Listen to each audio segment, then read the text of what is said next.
All right, good morning, everybody. We're going to move into thesis statements.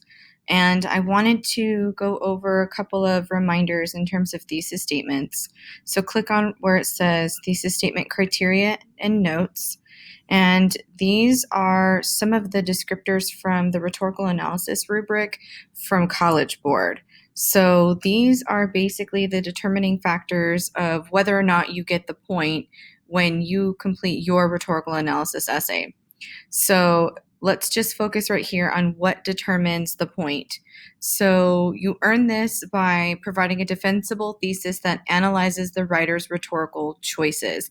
So for the PSA, obviously there are rhetorical choices in there as well, right? They might not be explicitly stated, but there are details and evidence that we've been talking about over the last couple of days that you should have been noticing that would be equitable to the writer's choices in that respect. Additionally, it says that you don't simply restate or rephrase your prompt or whatever. We don't necessarily have a prompt for this PSA, but I did want to go over, what determines that prompt. Note on the left-hand side, it says that you do not earn this point if you fail to address the rhetorical choices the writer of the passage makes. And again, you repeat maybe kind of a purpose and not necessarily making something that is defensible. So this one has a couple of more specific points, right? Both of these are released rubrics from College Board. So what I wanted you to look at, obviously, again, where it says fails to address the rhetorical choices. Okay, this is why we talked about you have to mention those intentional strategies or choices within your thesis statement. And you can't do that unless you've done all of the predetermining factors. Like you need to know what the purpose is. You need to look at some identifiable claims and then evidence to support those claims. And then from that evidence, you can choose those rhetorical strategies. So everything should be recursive when you sit down to write your rhetorical analysis. Okay, so it says that for a thesis to be defensible, a passage must include at least minimal evidence that could be used to support that thesis. However, the student need not cite that evidence in the thesis. Meaning, again, if you're just mentioning the strategies, right, then that's kind of your safe bet. If you do something a little bit more general, like where you just maybe kind of talk about details and not necessarily intentional strategies, that's not necessarily bad, but that's not going to guarantee you earn your point. Okay, so I did create one, but before I go to that slide, I do want to go over just some of the thought process because we've done quite a bit back and forth, and I want to make sure that we're on the same page, okay? So last week when we watched that train PSA, where that little girl is on the tracks, right, and the gentleman steps off, okay, and I gave you my purpose. I gave you a couple of different claims. I talked you through some of the details that I noticed, and then I wanted to go back and show you what actual strategies or rhetorical choices I would use within those details, okay? So if you remember, my purpose was to shock skeptical or oblivious adults into awareness of and action against global warming.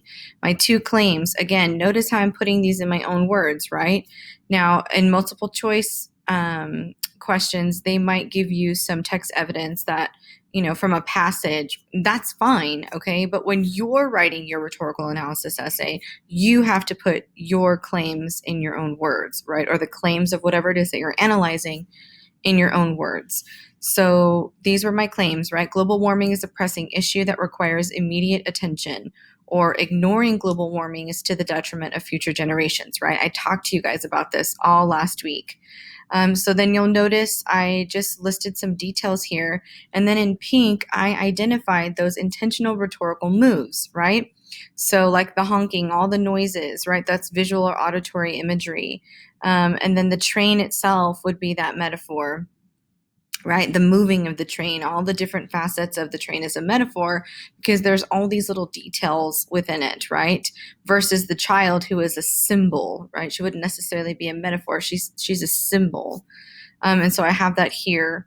And then when we look at latites, that's what this is called. It is the opposite of hyperbole. So when he goes, it won't affect me, right? He's the whole point is that they're exaggerating this point and he's the one kind of downplaying it. And that's kind of an extreme contrast, but it's also something we call a lie to tease. You don't have to know that, but it's something that I wanted to make sure I knew to put in there for myself. Okay, so yesterday I talked a little bit about that inverted pyramid, right? Remember I said you start with your purpose, you go to your claims, your evidence, and then you mention those details.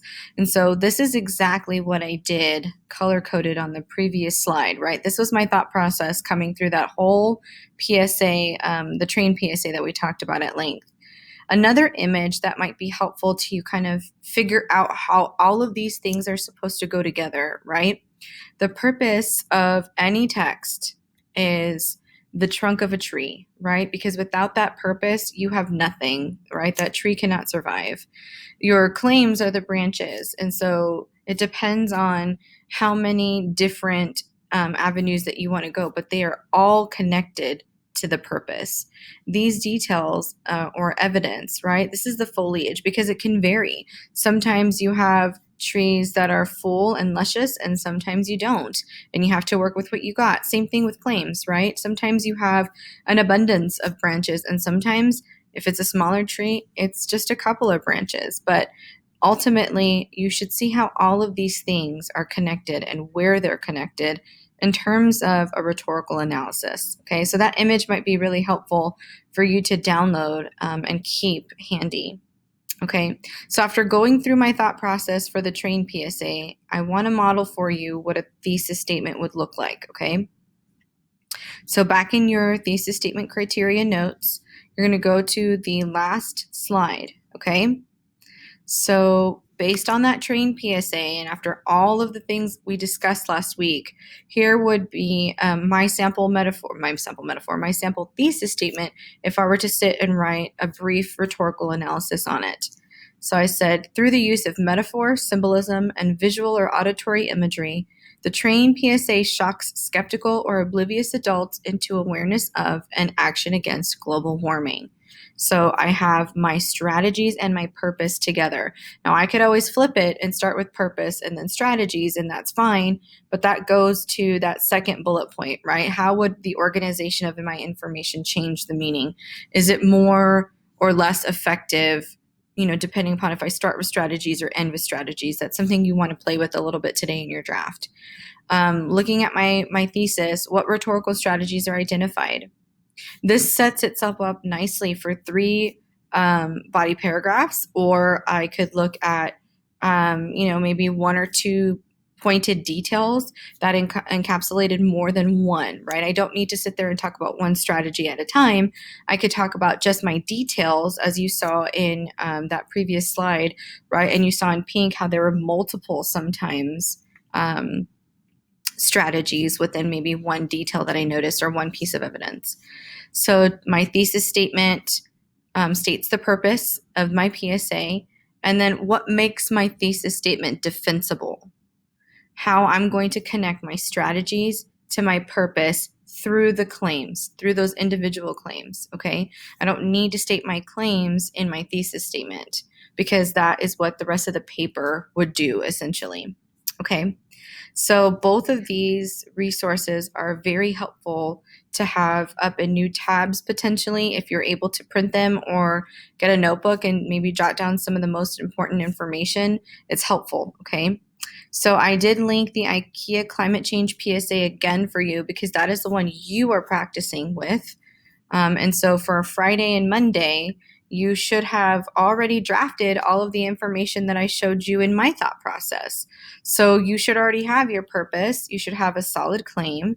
You should have some details or evidence, and you should have specified those strategies.